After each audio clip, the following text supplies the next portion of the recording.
Because really, it's so exhausted right now. Why talk about sight and sound, anger, furor, whatever, and then when you could, talk about my personal sight and sound list. But I'll just say that there was a lot of anger over a film being ranked higher than this film, that, and I just love. We are not better than that. We are not better. And look, I get it because I myself, I'm like, well, why isn't like a Fellini, this Fellini, more so in the top 25? But the truth is, all of our lists are wrong except for mine. And we all change all the time. It's like your top 10 has Spielberg. That's cool. Where's the Coppola? Well, that's tomorrow when I write my own, because you can only fit so many movies on one list. And some people are like, yeah, that's true. But still, you gotta put Fellini in the top 25. That is true. But guess what, mother effer? You can also make the argument that you're an idiot for not putting, I don't know, a freaking Bergman film in the top 25. How come there's no Bergmans in the top 25? I mean, how come there's no Bressons in the top 25? You could do that. Strombe, Rossellini. That's what I was gonna say. Anyway, you could go on and on about it, but at the end of the day, and I say this with love to people that I'm either mutuals with on Twitter, or that I follow and I admire. You're all stupid, and I think Nick Cave did say it best when he made his remarks on Twitter about that. He was like, "I follow these great people. I follow. I mean, I can't do the accent. He's like, I follow all these great people, and they're morons or something like that. It was like he was disappointed clearly, and I thought that was funny. Oh, yeah. But yeah, I'm just gonna end it there on my little take on it, and say why talk about why people were mad on Sight and Sound over the list when I could talk about my own personal Sight and Sound list. So, my top 10 greatest movies of all time, which of course have to include my favorite movies of all time. Because if I really want to talk about the greatest movies of all time, I think they would have to include a movie that I've never seen but I know is widely acclaimed. Um, yeah, like some, I don't know, a Tarkovsky that I haven't seen yet. I've seen Tarkovsky films. I haven't seen all of them. Therefore, you know, I'm not gonna do what I think is the correct list, because again, there is none. I'm just gonna do my top 10 greatest movies of all time. And guess what? I think one of the greatest movies of all time is a Harmony Korine film. So there. That's actually not that controversial, but it's a Korean film that maybe most people wouldn't put on their list. So here it is, my top 10 sight and sound list. Number 10, Portrait of a Lady on Fire. You can stream it on Hulu. And number 9, Beau Travail, directed by Claire Denis, streaming on HBO Max. Giri, The Wrath of God, Werner Herzog. Tubi for free. Gummo, that's the Korean one, streaming nowhere. Sorry, folks, it's not streaming anywhere. Number 6, The Assassination of Jesse James by the coward Robert Ford, not streaming online. Sorry. Mad Max Fury Road, don't know about streaming, but you can buy that mother effer on DVD. Paris, Texas, Great Wim Wenders classic on HBO Max. The Good, the Bad, and the Ugly is streaming on Hulu, I believe, and The Shining is not available to stream, I don't think, on like Netflix or anything like that. But of course, you can buy it online or you can buy it on DVD. Taxi Driver, I recommend buying this once again on DVD, Blu-ray or whatever. Support physical media. It's my favorite film of all time. That's number one. I think it changes every now and then. I mean, I think I had actually Mad Max Fury Road at number one. Um, I mean, I love that movie, adore it. But I think Taxi Driver is just, I'm just like, why? I think I used to have it on number two, but I'm like, why not just let it be number one and exchange The Shining for number two spot? So yeah, that's my top 10.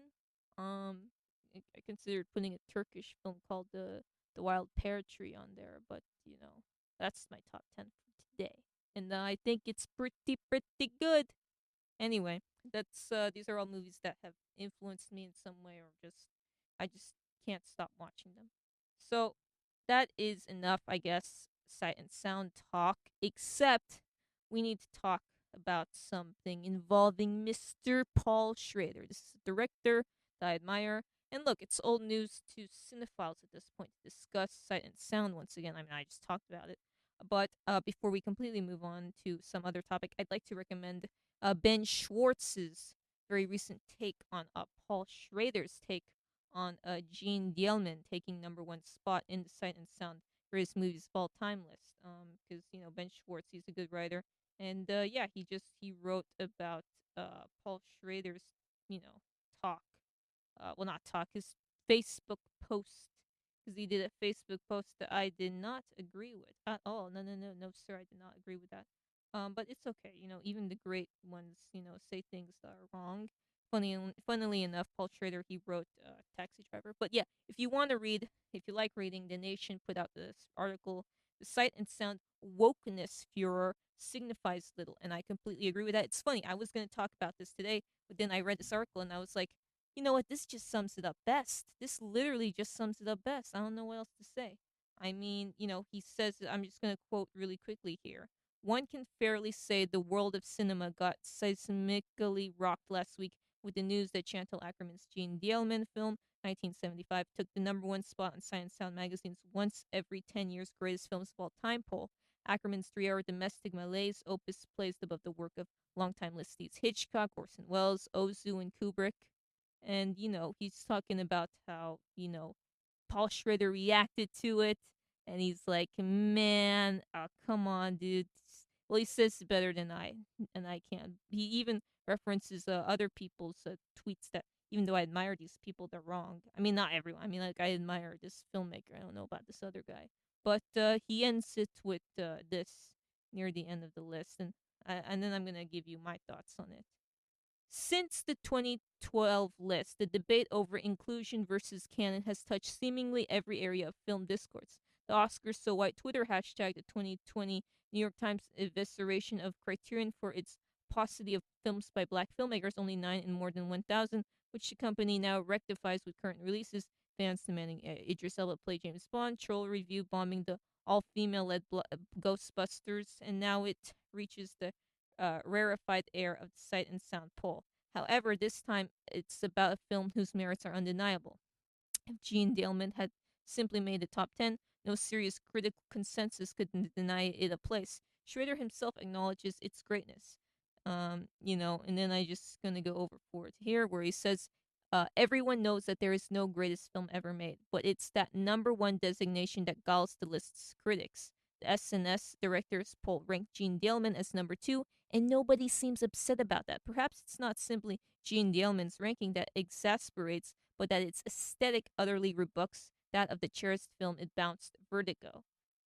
Hitchcock once asked, what is drama but life with all the dull bits cut out? Here, Ackerman cuts out everything but the dull bits, asking us to acknowledge arguably the dullest life in Belgian history. Ackerman methodically shows us Daleman peeling potatoes, shining shoes, making coffee, the clinical transactions of her prostitution, and the long silences at dinner with her son. Ackerman then repeats all of this the next day to create a repetitive visual pattern for Daleman's life, so that when she snaps, her decision not to put a lid on a serving dish feels like she lit a fuse to a bomb. And yeah, when he puts it like that, I mean, come on. You know that Chantal Ackerman is a genius. You know she deserves this. You can't hate on it. And he ends it in the article by saying this. This week, decades happened, and the list finally caught up with Chantal Ackerman. That is absolutely correct. And that's. So I read you a lot of the article, but there's much more. So you should read it when you get the chance. Now, my take on Paul Schrader's take, even smart men have wrong takes. You're not going to bat 1,000 every freaking time. I mean, you can be the man who wrote Taxi Driver, and you can also be someone who has a mildly conservative or out of touch thoughts that you put in the public sphere. Stuff happens, especially when you're old. And not saying we're going to all talk like Paul Schrader when we're old. I mean, one can only hope or hope against at the same time. But no, I don't think Gene Daleman being number one is a distorted woke reappraisal, Mr. Paul Schrader. I mean, he agrees that it's a great film. He mentioned that, but um, it's a slow film. It's a brilliant film. It's not easy to watch if you're only into accessible cinema. But you know what it signifies to me, the movie being number one? Excitement. How can you not love change? I mean, change is weird. Change is hard. We're talking about, Citizen Kane or Vertigo not being number one anymore. I mean, really, who cares? I mean, I like those movies, but who cares? I mean, this is really cool, really exciting. Dare I say it, even kind of punk rock of Sight and Sound to put it at number one. I mean, ask yourself this. I mean, for anyone who, is like responded like a chicken with their head cut off, running around, just not, being happy with the list or the end result. Ask yourself this. Are you really progressive? Are you really happy when you see an art film make the cut? Granted, there are cinephiles who think that Gene Daleman isn't Ackerman's best. I mean, they are also wrong in my humble opinion, because while I love other films of Ackerman, like No Home, which is her farewell to the world film, or Portrait of a Young Girl at the End of the 60s in Brussels, we all deep down know that Gene Daleman is the Chantal Ackerman film. So, Paul Schrader, love you, man, but you dropped the ball on that. I mean, yeah, it's like anyone who can look. You're someone who has to, appreciate, films that challenge you. Mr. Well, Paul Schrader's not listening, but anyone who should, at one point try to appreciate a movie, or at least people who decide to film life's own pace. Slow as a baseball game, but like baseball, utterly brilliant. You gotta, appreciate people like that, or at least try and learn too. And Ackerman, she was that person and she accomplished that. So that's my take. Moving on, next up on film news, the Mickey 7 teaser trailer. Yes, Robert Pattinson has a new movie with Bong Joon-ho out. It's Bong Joon-ho's latest Mickey 7, a sci-fi movie, and it will be out. Da, da, da, da, da. You're all being edged because the teaser shows that it will be out 2024. But check out the teaser if you haven't. It's freaking incredible. I liked it, and yeah, I could play it, but there's no dialogue or whatever. So moving on to that, Avatar: Way of Water, man. That's right. Let's get it on. This is the last bit of film news, and this I'm gonna play the trailer for this because this is just badass. I mean, this is so cool.